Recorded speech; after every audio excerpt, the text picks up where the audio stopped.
Betrayal may look emotional on the surface, but beneath it is something older, heavier, and far more dangerous.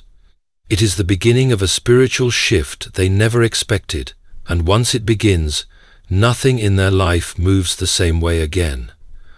Before we begin this journey, it is a blessing to know from which part of the world you are watching, and at what hour of the day God has guided you to this message. Truly, it is a joy to witness how the Lord gathers hearts from every corner of the earth, uniting them in one spirit and in one truth. Many believe a narcissist walks away clean, free, confident, glowing in a new relationship they proudly call an upgrade, but the truth is sharper. The moment they chose deceit over loyalty, they stepped into a spiritual fracture that starts small but spreads with quiet precision. They walked away acting free, but spiritually they stepped into a place where protection lifts and consequence begins.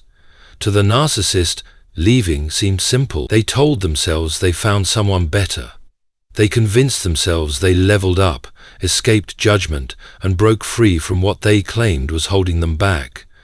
But in the unseen world, a different story was recorded. Betrayal is never just a breakup. It is a breach of covenant, a violation of sacred trust. And heaven never treats covenant lightly. When a narcissist turns their back on loyalty, heaven marks the moment. Not with rage, but with consequence. Not with thunder, but with clarity. A shift takes place in the spiritual realm, a shift the narcissist cannot see, but will eventually feel in every corner of their life. They walk away smiling, but the ground under them begins to crack, not loudly, not publicly, quietly, internally, inevitably. They did not lose a relationship, they lost a covering. They lost the spiritual protection that once shielded their steps, softened their consequences, and guarded their path from destruction. Without that covering, life does not punish them, life simply reveals them.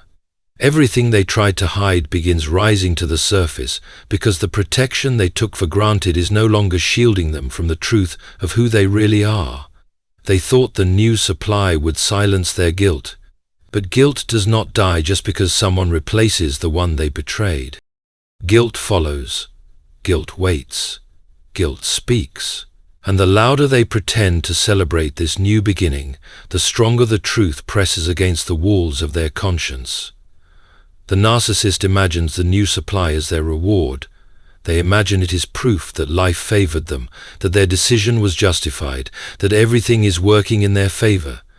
But the new supply was never a gift. It was a doorway heaven allowed them to walk through, because every choice has a consequence attached to it, and this consequence was designed to reveal what they tried so desperately to bury. They distracted themselves with romance, attention, affection, and praise. They fed their ego with validation, with admiration, with constant reassurance. But validation cannot repair moral decay. Attention cannot heal a fractured conscience. Flattery cannot rebuild destroyed character. The new supply can soothe the surface for a moment, but they cannot reach the place where corruption truly lives. And the narcissist knows this. Deep down they feel something shifting. They sense the discomfort growing. They hear the whisper of guilt in the quiet moments when no one is watching. The same conscience they tried to outrun begins reminding them of the truth they left behind. It is not loud at first. It begins as a small stirring, a pressure, a shadow. But shadows grow. Pressure builds, stirring becomes restlessness, restlessness becomes agitation, agitation becomes fear, and fear becomes the beginning of their unraveling. Because no one escapes the witness inside their own soul. No charm can silence it, no lie can erase it, no relationship can bury it. When they stepped into their new relationship, they did not escape themselves, they carried themselves into it. They carried their guilt, their deceit, their shame, their secrets, and their moral weakness. And guilt, once carried, does not stay dormant. It spreads. It leaks into conversations. It shapes reactions. It corrodes intimacy. The narcissist begins to feel unstable, but they refuse to understand why. They blame the new supply, they blame stress, they blame pressure, but the real issue is the truth they refuse to face, and this inner shaking, this quiet collapse, is only the beginning. Because once betrayal becomes a doorway, cowardice becomes the path that follows. The soul that would not stand in truth now hides in excuses. The heart that could have chosen confession now clings to lies. They avoid hard questions, they dodge honest conversations. They laugh a little louder to cover the unease sitting in their chest. They keep moving, keep talking, keep performing, because stillness feels dangerous. Stillness feels like standing alone with the very truth they fear. So they create motion around them so they do not have to face the emptiness within them. But spiritual laws do not bend for avoidance. The conscience continues to testify. The unrest continues to grow. The mask feels heavier on their face, and the role they chose to play in front of others becomes harder to perform. Every time they look into the eyes of the new supply, they are looking at a reminder of the bridge they burned, the vow they broke, the heart they wounded, and the truth they refused to acknowledge. They do not say it out loud, but the memory of what they did to you sits behind every new smile, every new joke, every new embrace. And as that memory presses against their conscience, they are pushed further into the one thing that has always ruled their choices, not courage, but fear. The same fear that pushed them to betray now begins to shape how they treat the new supply, how they defend their image, how they tell the story of what happened. This is where the spiritual shift in section 1 leads directly into the next revelation. Because what looks like boldness from the outside was never boldness at all. It was cowardice wrapped in confidence. And in the next section, that cowardice will finally be exposed for what it really is. Cowardice is a strange thing. It does not always show itself as shaking hands or trembling voices. Sometimes it dresses itself in confidence, in swagger, in loud laughter that tries too hard to sound unbothered. And for the narcissist, cowardice becomes the engine behind every decision they make after betrayal. They did not leave because they were strong. They left because they were terrified of being truly known, truly accountable, truly seen. They feared being exposed, so they ran toward the kind of relationship where nothing was expected of them except performance. They wanted admiration without depth, affection without responsibility, praise without accountability, and validation without truth. And the new supply, unaware of the storm forming beneath the surface, becomes the stage where the narcissist performs their bravest act of all, pretending they left from a place of power, when in reality they fled from a place of fear. But cowardice does not stay silent for long. The longer they stay in the new relationship, the more fear begins to seep into their behavior. They cannot relax, because the relationship is built on a lie. They cannot trust the person beside them, because they know exactly what they themselves are capable of doing to someone who once loved them. They begin to police the new supply's behavior, not because they care, but because they are terrified that the same betrayal they committed might return to them. Fear becomes obsession. Obsession becomes control. Control becomes panic, and panic becomes the silent language of every moment they spend with the new supply. They start monitoring conversations, questioning harmless interactions, overreacting to small misunderstandings, and reading betrayal into situations where no betrayal exists. Because deep down, the coward inside them whispers, "If you could betray someone so loyal, what makes you think they cannot betray you too?" This fear eats them quietly. It follows them into every argument. It follows them into every silent drive home. It sits next to them on the couch. It sleeps beside them at night. It wakes them up in the morning. It shapes their insecurities, their suspicions, their overreactions, and the sudden burst of anger they cannot explain. The narcissist will never admit this, but the new relationship does not feel peaceful to them. It feels unstable. It feels unpredictable. It feels like standing on sand instead of stone. They thought escaping you would bring relief, but it only brought a new mirror, a mirror that reflects their true character back at them, through the way they treat the new supply. Because everything they once hid comes back to the surface when the mask begins to slip. The cracks show up slowly at first, a frustrated sigh here, a harsh comment there, a sudden irritation over something that should not matter, and the new supply, confused and hopeful, tries harder to please them, unaware that the narcissist is not reacting to them at all. They are reacting to the truth they carry inside. Their cowardice has followed them into every room, every conversation, every moment of quiet, and it is growing heavier by the day. And while they pretend to be confident and in control, fear drives them to rewrite the story of what happened with you. They begin telling exaggerated tales about how miserable they were. They pretend they were mistreated. They invent a history where they are the victim and you are the villain. Why?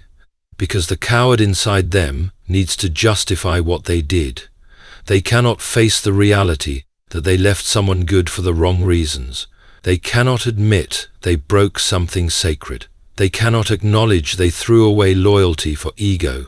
So they build a false narrative to silence the accusing voice in their own soul. But lies are fragile things. The more a narcissist repeats them, the more brittle they become, and eventually the new supply begins to see the gaps. They notice the inconsistencies, they hear the contradictions, they sense the exaggerations. They begin to recognize that someone who constantly rewrites the past is hiding something in the present. And slowly, the narcissist's greatest fear becomes reality. Someone begins to see who they really are. When this happens, their cowardice intensifies. They grow paranoid. They grow reactive. They grow desperate to control the narrative. They start making the new supply feel guilty for asking questions. They accuse them of being disrespectful, ungrateful, or disloyal. They weaponize emotion, twist conversations, and shift blame because they cannot stand in truth without collapsing. Their entire identity depends on avoiding responsibility, but responsibility has a way of finding those who run from it. Every lie requires maintenance. Every fabrication requires new explanations. Every false narrative requires constant rehearsal. And eventually the narcissist becomes exhausted from maintaining the image they created. The performance drains them. The act suffocates them. The story begins to crumble. This is when the narcissist begins to turn inward, not into reflection, but into self-destruction. Their cowardice begins to tear apart the very relationship they believed would protect them. And the new supply, once seen as an escape, begins to feel like a trap. The narcissist feels exposed, threatened, judged, and suffocated, not because the new supply is harmful, but because the truth inside them is becoming too heavy to hide. And when cowardice meets collapsing lies, the narcissist enters their most dangerous phase, a phase where fear becomes hostility, hostility becomes chaos, and chaos becomes the environment they wake up in every single day. What happens next is the unraveling they can no longer escape. And in Section 3, the consequences of their fear finally begin to take shape in the real world. There comes a moment when the narcissist's inner collapse can no longer be disguised by charm, distractions, or the constant noise they use to drown out their conscience. It begins quietly, almost gently, like a soft pressure behind the ribs. At first it is easy to ignore. But pressure has a way of growing, even when the mind resists it. The narcissist begins to feel an uneasiness that they cannot explain to anyone, a discomfort that does not come from the outside world, but from the space inside their own chest. This is where the unraveling begins. Their nights become the first battleground. Sleep slips away from them in fragments. When they close their eyes, their mind races with uninvited images of what they did, who they hurt, what they lost, and what they fear might return to them in a different form. They toss, they turn, they stare at the ceiling while the rest of the world sleeps peacefully. Night has a way of revealing what daylight hides. At night, the mask falls off because there is no audience, no applause, no validation, no distraction to drown the truth. And the truth grows louder. Regret begins as a whisper, but the whisper becomes an echo, and the echo becomes a voice that refuses to be silenced. The narcissist tries to blame stress or pressure or the demands of life, but deep down they know it is none of those things. It is guilt. It is memory. It is the undeniable awareness that something sacred was broken, and no amount of denial can cover it. They feel a heaviness in their chest every morning. They wake up already tense, already irritated, already restless. Nothing feels satisfying, and nothing feels stable. Even the moments that should bring pleasure feel empty now. The attention they chased tastes hollow. The validation they demanded tastes weak. The admiration they once lived on begins to lose its flavor. They cannot understand why their joy feels thin, why their laughter feels forced, why their peace feels artificial. But the answer is simple. Their soul has lost alignment with truth, and when truth leaves, peace leaves with it. The narcissist begins to feel the weight of their choices settling on their shoulders. Their mood becomes unpredictable. One moment they appear calm, the next they explode without warning. They snap at insignificant things. They lash out at small inconveniences. They grow frustrated at the slightest misunderstanding. Their reactions become sharper, heavier, more irrational. They cannot see it, but their inner turmoil is leaking into their behavior. Their conscience is pushing against the surface, and the pressures beginning to show. People around them start noticing small shifts, a change in their tone, a change in their eyes, a tension in the way they walk, a heaviness in their silence, and the narcissist, instead of facing what is happening inside, begins pointing fingers outward. They blame work, they blame responsibilities, they blame circumstances. When those excuses fail, they blame the new supply. They accuse them of not being supportive enough, not being loving enough, not being patient enough. They twist innocent comments into attacks. They create conflict where there is none. They turn peace into tension because the chaos inside them demands an outlet. In their mind, everything is someone else's fault. But the truth is that the collapse they are experiencing is not coming from the outside world.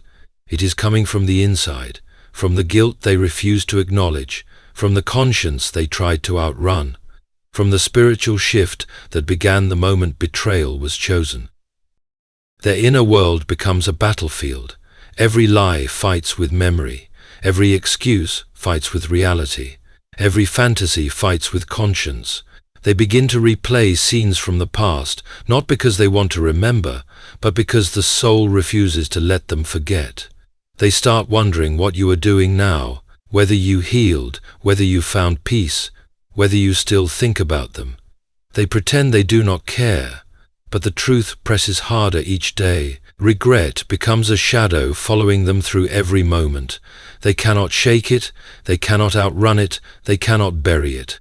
And when regret mixes with fear, the narcissist enters a deeper stage of collapse. They begin doubting themselves in ways they never have before. Decisions feel harder. Confidence feels weaker. Their sense of control slips. They overthink, they second-guess, they worry about being judged, they feel exposed. Even when no one is looking, the world around them begins to feel unstable, not because it changed, but because they changed. Their conscience, once ignored, is now screaming, and the narcissist can no longer pretend they are unaffected. Their new supply starts noticing the emotional cracks. They see the mood swings, the paranoia, the defensiveness. They feel the tension growing inside the narcissist, and they begin walking on eggshells, hoping to prevent the next outburst. But the narcissist is not reacting to the new supply. They are reacting to the truth that is clawing its way to the surface. Their soul is restless. Their peace is gone. Their joy is shattered. Their stability is crumbling. And all of it traces back to the moment they betrayed loyalty and stepped into a life built on falsehood. The collapse continues, slowly at first, but then it accelerates. The narcissist begins losing interest in the things that once energized them.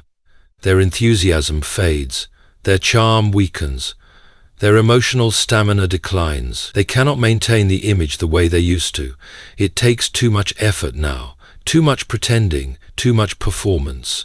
The weight of their own choices begins dragging them down. This is where the trembling of their inner world spills into their outer world, setting the stage for what comes next. Because once the inner collapse becomes visible, the narcissist steps into a cycle they cannot escape. The same behavior, the same patterns, the same destruction repeating itself all over again. And in section 4, that cycle begins tightening around them, one relationship, one lie, and one consequence at a time. There comes a point when the narcissist cycle begins repeating itself so clearly that even they cannot deny what is happening, though they will fight the truth with every breath. The new supply, once seen as a prize, now becomes the stage where old habits resurface with frightening speed.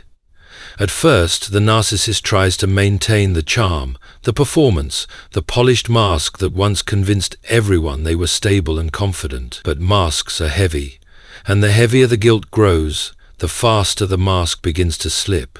The cycle begins subtly, a cold tone that did not exist before, a distant stare during conversations, a sudden irritation when the new supply asks simple questions.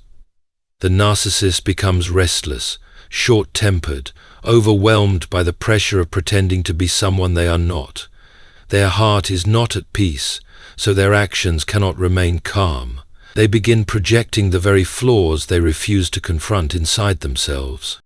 They accuse the new supply of being unfaithful, not because there is evidence, but because they fear the same betrayal they committed will return to them. They accuse the new supply of being disrespectful, not because any disrespect occurred, but because the narcissist feels exposed and fragile. They accuse the new supply of not appreciating them, not loving them, not understanding them, because these accusations distract from the truth growing louder inside their conscience.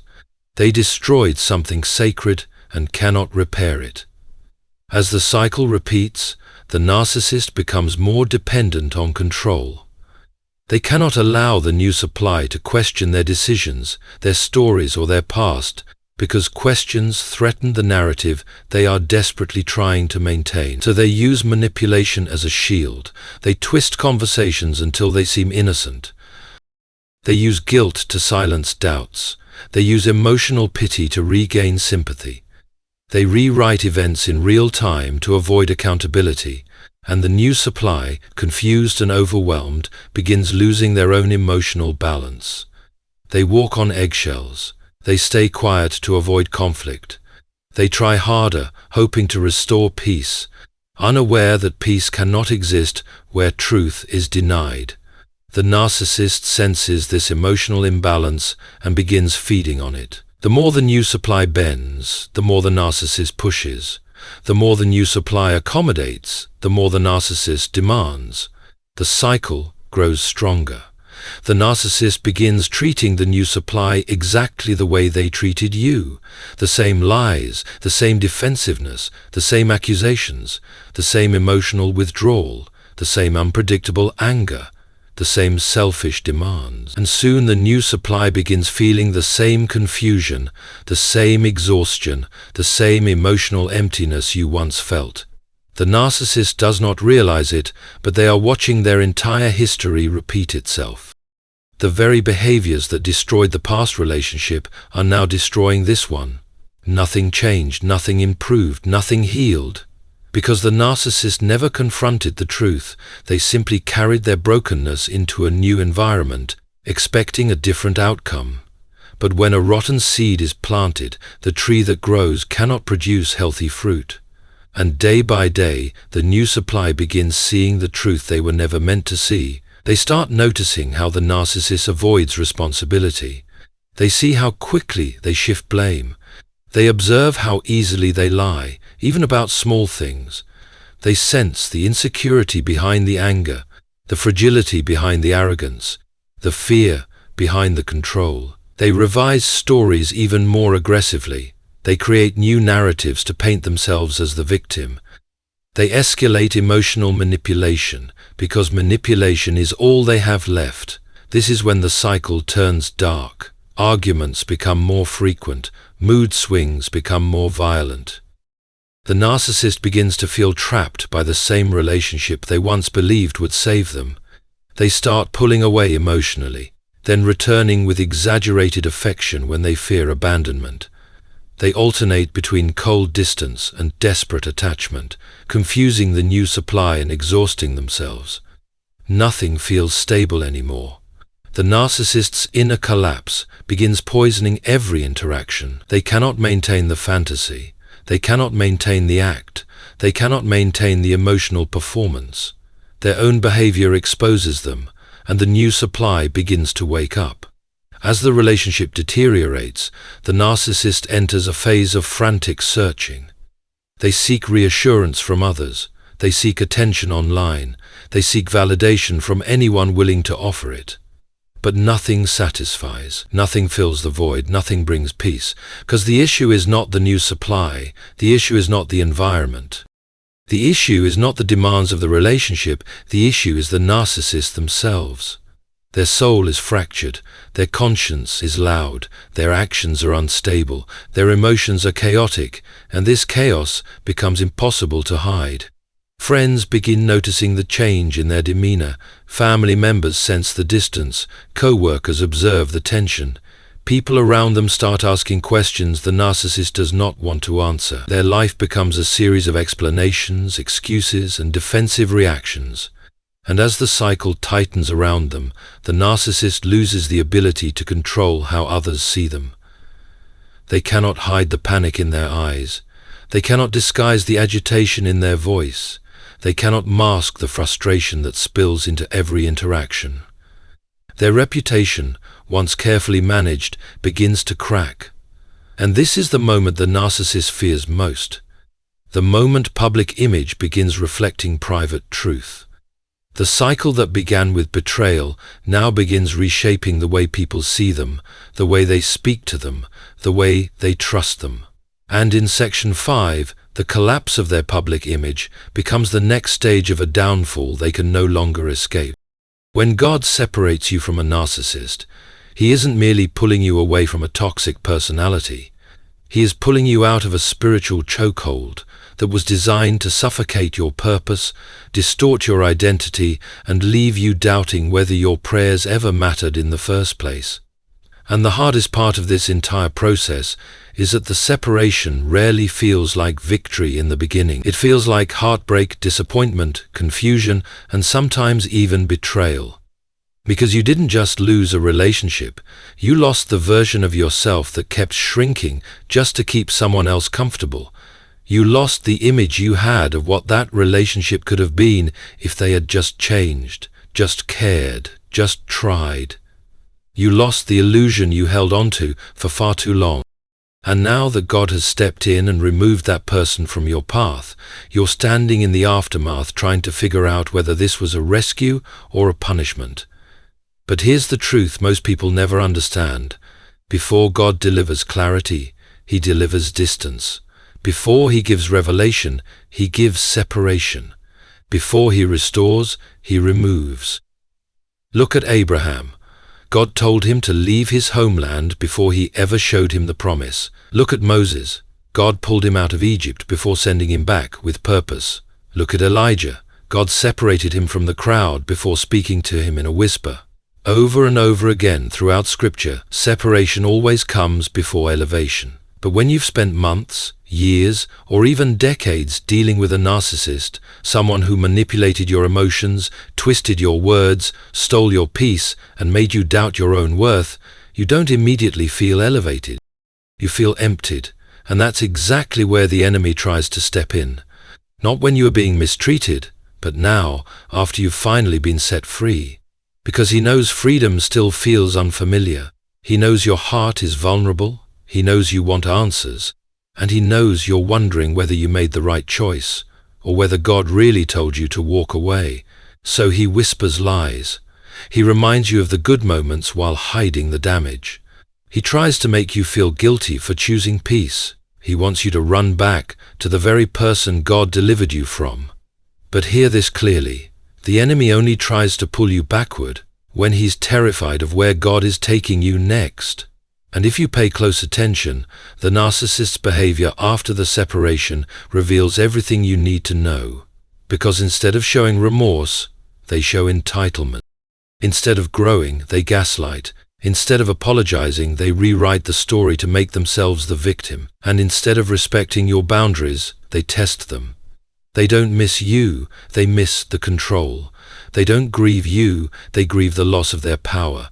They don't seek reconciliation, they seek access.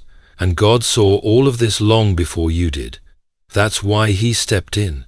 That's why He disrupted the cycle you were stuck in. That's why He blocked the connection you kept trying to fix. Because you would have settled for almost healed, almost loved, almost respected, almost valued. But God refuses to let you live an almost life. So now He's rebuilding you from the inside out. Not through loud miracles, but through quiet strengthening. Not through sudden blessings, but through gradual restoration. Not through dramatic signs, but through subtle shifts. Your sleep improving, your anxiety decreasing, your mind clearing, your spirit breathing again.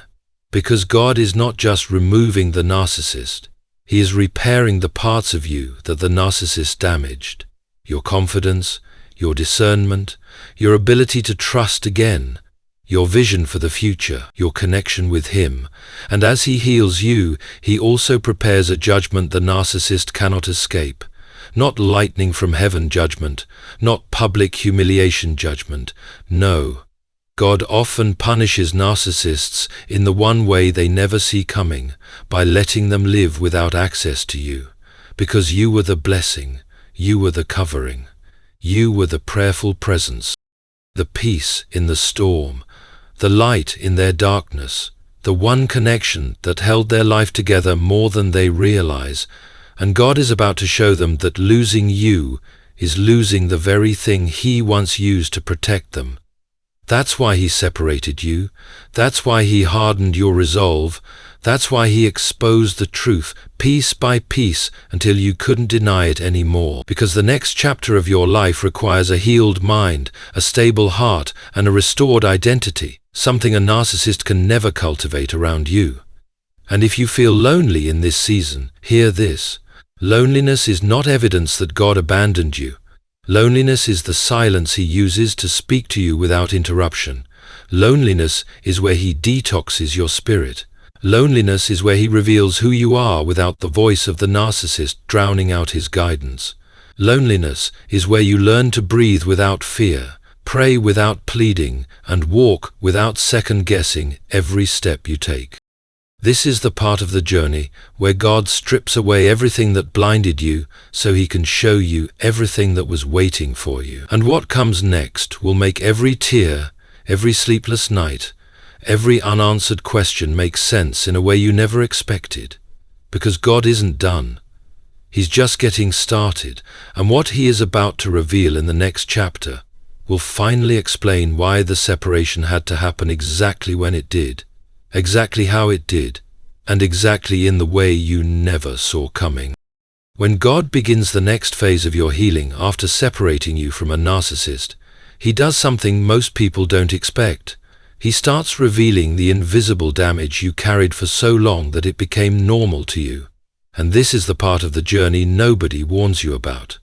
Because when you were in the narcissist's environment, chaos felt familiar, tension felt predictable, and walking on eggshells felt like love. You got used to apologizing for things you didn't do, explaining things that made perfect sense, defending yourself against accusations that weren't real, and sacrificing your needs so they wouldn't erupt in anger. You thought you were being patient, but you were being drained. You thought you were being understanding, but you were being used. You thought you were giving grace, but you were actually giving them another opportunity to hurt you. So when God pulls you out of that dynamic, you don't instantly bounce back into joy. You enter a detox season, where your spirit begins to feel the weight of everything it endured.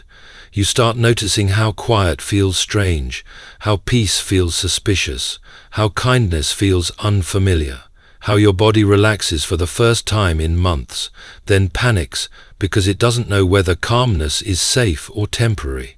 This is what spiritual withdrawal looks like, and God allows it not to punish you, but to show you how deeply the narcissist's manipulation had entangled itself in your identity. And this is where God begins his deep work. Not the visible work people can applaud, but the quiet work that transforms who you become when no one is watching. He starts by rebuilding your self-worth, not through compliments from others, but through truth grounded in Scripture. Truth like Psalm chapter 139 verse 14, reminding you that you are fearfully and wonderfully made, or Isaiah chapter 43 verse 4, declaring that you are precious and honored in his sight. God replaces every insult you internalized with identity, every lie you believed with clarity, every wound you hid with strength, but he doesn't stop there. As he restores your confidence, he also restores your discernment. Because narcissistic abuse doesn't just wound you emotionally, it damages your ability to trust your own perceptions. You start questioning yourself even when you're right. You hesitate even when you know the truth. You fear being too much, too sensitive, or overreacting, because that's what they trained you to believe. So God begins teaching you how to recognize red flags early, how to hear his voice clearly, how to trust the wisdom he placed inside you, and how to walk in decisions without apologizing for having boundaries. And while he's developing your inner strength, he also begins exposing the patterns you're never going back to. He shows you how cycles work, how manipulation hides itself in charm, how emotional abuse disguises itself as accidental mistakes, and how spiritual warfare often comes wrapped in relationships that seem harmless on the surface. He reveals every tactic the narcissist used: guilt-tripping, stonewalling, silent treatment, projection, love bombing, so you'll never fall for them again, because your healing isn't complete until the lesson becomes wisdom, and wisdom becomes protection. And while God is doing this internal work in you, something else is happening simultaneously. He is closing spiritual doors the narcissist used to access your emotions. Doors you didn't know were open, doors you didn't know were vulnerable, doors that gave them influence over your mind long after they were gone. That's why, even after you separate, you still think about them, dream about them, feel anxious about them, or wonder whether you made a mistake. That is the residue of their control, and God is breaking it off layer by layer. He is cutting soul ties.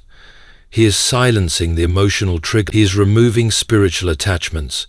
He is cleansing your heart from everything they planted there: fear, guilt, shame, confusion, self-doubt. And the more God removes these things, the more clearly you start to see who you were before the narcissist ever entered your life.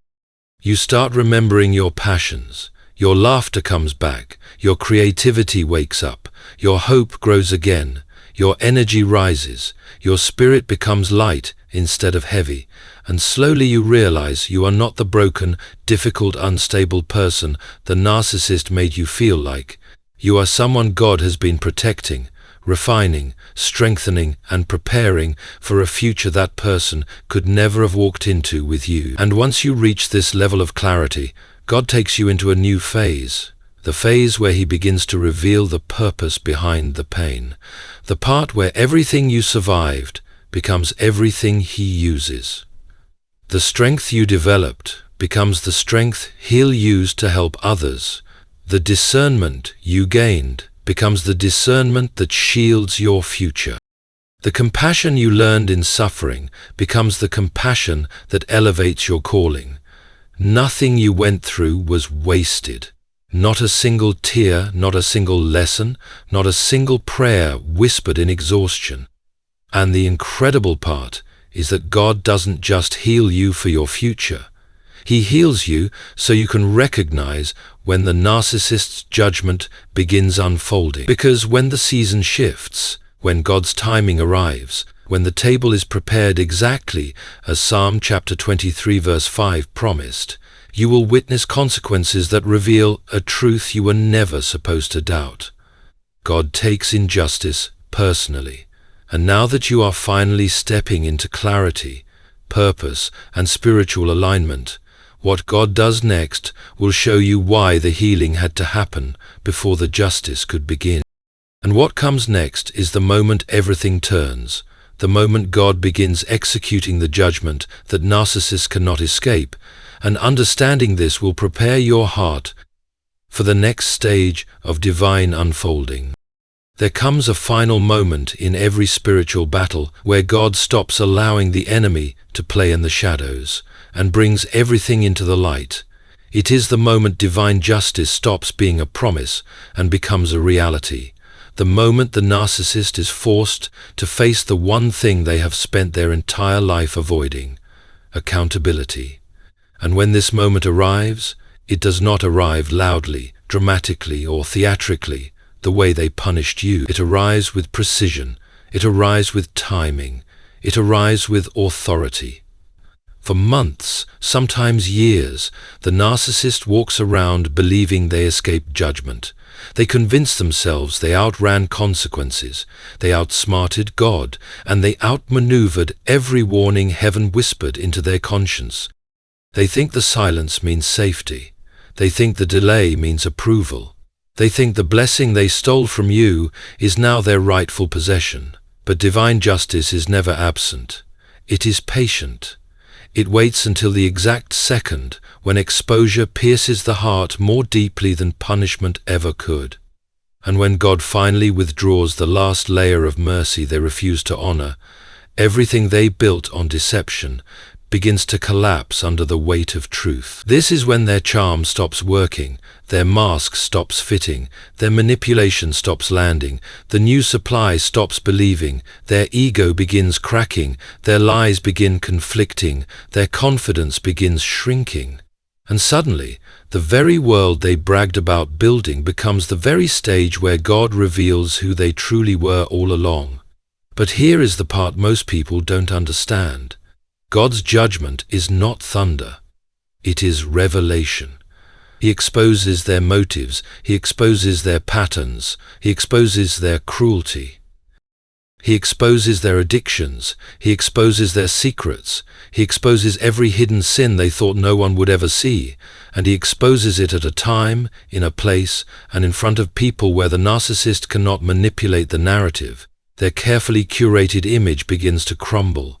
Their reputation begins to tremble, their influence begins to evaporate, and the relationships they used as trophies begin turning into mirrors that reflect every flaw, every lie, every wound they tried to hide.